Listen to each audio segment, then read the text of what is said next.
A bus is moving on a straight road towards north with a uniform speed of 50 km per hour. If the speed remains unchanged after turning 90 degree, the increase in the velocity of the bus in the turning process is.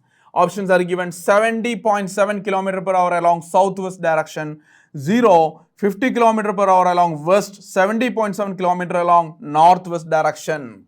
See, is a question from AIPMT 1989. Let us see how to solve this question. First of all, we have to mark the directions. See, north, south, east, west you have to represent. This is north, south, east and west. So let us try to understand what is given in the problem. First, is in the north, first the bus is moving on a straight line northwards with a uniform speed. So initially, we can show in the form of a vector. So this we can say that V1 is the initial velocity, is turning by 90 degree. So here, it's not given any idea. Usually when you are turning by 90 degree means it should be in anti-clockwise direction. It's positive. We can take it as positive. So we can take like this. Here it's given that turning through 90 degree. That means the final vector is going to be this way. The velocity is changing direction. So let us take it as V2. Okay, V2. Fine. We have to find out the increase in velocity of the bus in the turning process, or basically change in velocity we have to find out. So here the V2 minus V1 we can find out. That is basically the change in velocity, V2 minus V1. So V2 minus V1 when you are estimating. So you know that this vector I can draw, this V1 vector I can draw in the downward direction. See, listen very, very carefully. So these are simple techniques in vector algebra. So here we can say this is going to be equal to minus of V1. I can shift this vector to this. This is a free vector. Free vector means the vector which can be shifted for purpose of calculation. In some situation we can do that. Velocity, in this case, velocity is a free vector. I can take this vector and I can keep here something like this, like this I can apply.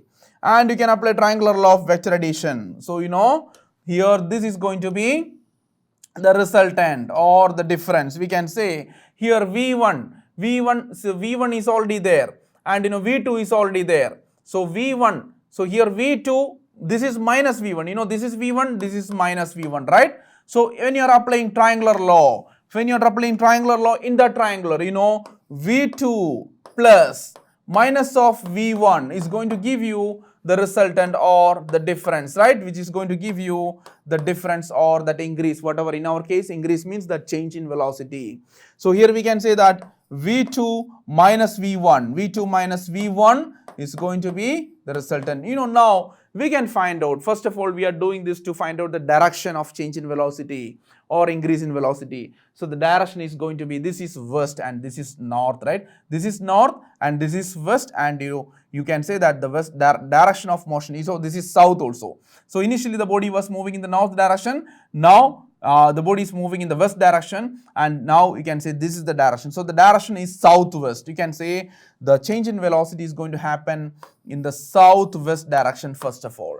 Now it's a 90 degree system. 50, this velocity is 50, this is 50. You can find out the resultant of this vector, right? So how much is the resultant of this vector? We can say under root of V1 square plus V2 square. How much is that? 50 root 2 will be the answer. So here the answer is going to be 50 square plus 50 square, or you will get 50 root 2 when you are substituting the value. What is root 2? 1.414. So 50 multiplied by 1.414 when you are doing, you will get 70.7 meter per second will come. 70.7 meter per second is the change in velocity or increase in velocity. So this concept, you may not understand easily. When you are studying the concepts based on, when you apply the concepts of vector algebra, you will understand the concept. So here we can say, if a body which is moving at 50 km per hour in the north suddenly turns to, west, then we can say the increase in velocity is 70.7 meter per second in the southwest direction. So the correct option is first one, 70.7 km per hour along the southwest direction. I hope all of you understood this question.